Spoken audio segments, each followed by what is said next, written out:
खबर आपको बता दें, बिहार चुनाव की तारीखों का ऐलान चुनाव आयोग आज करेगा। दोपहर 2:30 बजे चुनाव आयोग की प्रेस कॉन्फ्रेंस होगी, जिसमें चुनाव आयोग ये तमाम जानकारी देगा कि किस तरह से चुनाव होंगे। ऐसा माना जा रहा है कि 4 से 5 चरणों में ये चुनाव हो सकते हैं। दोपहर 2:30 बजे का वक्त तय किया गया है चुनाव आयोग की तरफ से, जिसमें प्रेस कॉन्फ्रेंस के जरिए तमाम जानकारी चुनाव आयोग देगा। तो मिड अक्टूबर में ये चुनाव शुरू हो सकते हैं। 4 से 5 चरण जिनमें चुनाव होंगे और चुनाव की तारीखों के ऐलान के साथ ही आचार संहिता भी लागू हो जाएगी। यानी त्योहारों का ये मौसम रहेगा जिसमें चुनाव होंगे बिहार में। दोपहर 2:30 बजे का वक्त चुनाव आयोग की तरफ से तय किया गया है जब तारीखों का ऐलान होगा। इससे पहले लगातार ये सुगबुगाहट थी कि अब किसी भी वक्त चुनाव आयोग की तारीखों का ऐलान कर सकता है, और आज ये खबर आ गई है कि दोपहर 2:30 बजे चुनाव आयोग प्रेस कॉन्फ्रेंस करेगा, जिसमें तारीखों का ऐलान होगा आज। वहीं इससे पहले सभी राजनीतिक दलों में हलचल भी तेज हो गई है। एनडीए में भी आज सीट बंटवारे को लेकर चर्चा होनी है। इन तमाम बातों को लेकर हमारे संवाददाता हिमांशु मिश्रा ने बात की बिहार बीजेपी प्रभारी भूपेंद्र यादव से। बिहार चुनाव को लेकर सरगर्मियां तेज हो गई हैं। हमारे साथ है बातचीत करने के लिए बीजेपी के महासचिव और बिहार बीजेपी के प्रभारी भूपेंद्र यादव। भूपेंद्र जी, चुनाव की सरगर्मियां बहुत तेज हैं। चुनाव की घोषणा 1-2 दिन के अंदर होगी। अभी तक एनडीए का सीट शेयरिंग फाइनल नहीं हुआ है। दूसरी तरफ महागठबंधन जो है उसकी सीट शेयरिंग फाइनल भी हो गई है और वो सीट बाई सीट चर्चा भी कर रहे हैं। नहीं, वो चर्चा ही कर रहे हैं ना, तो आपकी बातों में दोनों बातें हैं। उनकी संख्या है, सीट शेयरिंग की बात कर रहे हैं। सीट शेयरिंग की बात एनडीए में भी सब लोगों के परस्पर विश्वास के आधार पर चल रही है। हमारे चुनाव प्रभारी श्री अनंत कुमार जी सब लोगों से बातचीत कर रहे हैं और शीघ्र ही सारा विषय फाइनल हो जाएगा।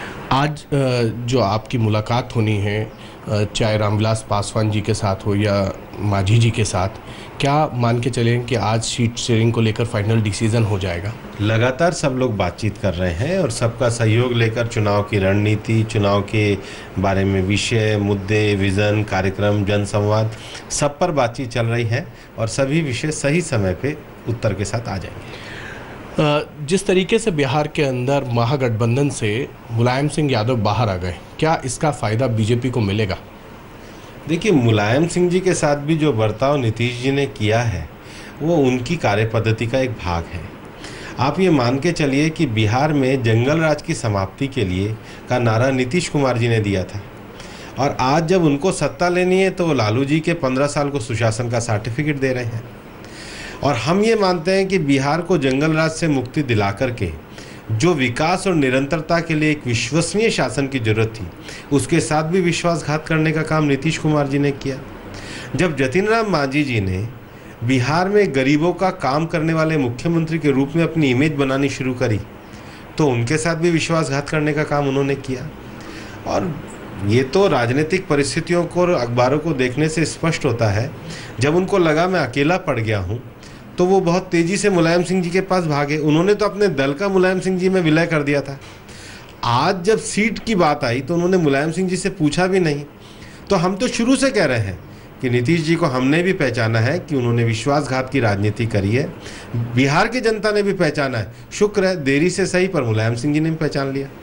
तो बड़ी खबर आपको एक बार फिर बता दें, चुनाव आयोग बिहार चुनावों के लिए आज तारीखों का ऐलान करेगा। दोपहर 2:30 बजे प्रेस कॉन्फ्रेंस होगी जिसमें तमाम जानकारी दी जाएगी, और ऐसा माना जा रहा है कि 4 से 5 चरणों में ये चुनाव हो सकते हैं। तो तस्वीर यानी बिहार चुनावों को लेकर दोपहर 2:30 बजे साफ हो जाएगी। इस वक्त हमारे साथ और जानकारी के साथ हमारे संवाददाता संजय शर्मा जुड़ गए, उनसे हम बात करेंगे। संजय, बेहद अहम दिलचस्प ये चुनाव होने वाला है, और खास बात ये कि जो 2 अहम जो लड़ाई जिनके बीच में है, चाहे वो बीजेपी और एनडीए हो या फिर महागठबंधन, उन दोनों के लिए ये सियासी इम्तिहान है उनके अस्तित्व को लेकर।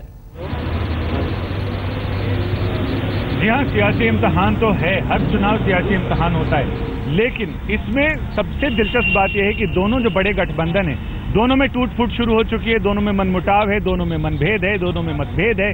तो जाहिर है कि अब ये चीजें सतह पर आएंगी, और जैसे ही चुनाव का ऐलान हो जाएगा, वैसे चुनाव आयोग के सूत्र बता रहे हैं कि 5 चरणों में बिहार के चुनाव होंगे। पिछली बार विधानसभा चुनाव 6 चरणों में हुए थे, अब की 5 चरणों में होने के आसार लग रहे हैं। चुनाव आयोग के सूत्र तो यही बता रहे हैं कि 5 चरणों में चुनाव होंगे, लेकिन चरणों से ज्यादा महत्वपूर्ण है कि इनके कारणों में फूट के जो कारण हैं। मुलायम सिंह कह रहे हैं हम अलग लड़ेंगे, जनता दल, जनता परिवार बिखर चुका है। एनडीए में मनभेद और मतभेद की खबरें आ रही हैं। उसमें जल्दी अगर पैचअप नहीं किया गया तो इन दोनों गठबंधनों के लिए बहुत मुश्किल आने वाली है। जाहिर है अब जनता को फैसला करना है, जनता को देखना है कि इनमें से कौन से गठबंधन को वो वोट करने जाते हैं। इसके साथ ही बहुत सारे और फैक्टर हैं जो चुनाव का ऐलान होने के साथ ही एक्टिव हो जाएंगे और उससे चुनाव का नतीजा उस पर डिपेंड करेगा। लेकिन फिलहाल तो बिहार में चुनावी शंखनाद होने के साथ ही एक बड़ा हड़कंप मचने वाला है। बिल्कुल संजय, शुक्रिया आपका इस जानकारी के लिए। लेकिन दोपहर 2:30 बजे का इंतजार रहेगा जब प्रेस कॉन्फ्रेंस होगी, उसके बाद इस पर तस्वीर और साफ हो पाएगी।